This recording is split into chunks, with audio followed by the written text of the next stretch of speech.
Jsem jenom trochu hodně granát, neboj se. Kámo. Také vozek, co mě učil můj děda. Aha, vám tady praskaj. Kde je moje motorka? Debila, dostaneš aspoň čotu do holení, aby ti praskla. V prdeli celá hra, v prdeli jsem mrtvej. Brokovníci mě napadl do prdele. Šišku na křížku. Tu tady udělám randa. Hej kámo, víš co jsem udělal?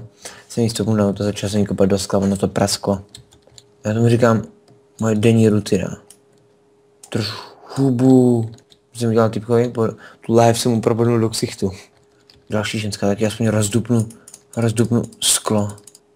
Ještě tady nějaký dav lidí a já pobudám úplně nechutně. Do břicha ti to bodnu. Nečum ty kokote. Bodnu do břicha, vole. Tady všechno jdu posprejovat. A to fakt už je hodně lidí, žádný focení. To já jsem takový vrah masovej. Půlka lidí ještě vstala, tak zase si lehnou. Tak se lehněte, jo? Čuráku. Zákeřně ze zádu do mě pícha. Já jsem fakt probodnul, hajzla. Nikdy nedoženete, vole. Já jsem nejrychlejší na světě. Kurva. Proto si říkám blesk. Víš co? Já to budu muset plánovat, hodně plánovat. Pič, já jsem takový vrah, ty vole. Já budu grát v ruce.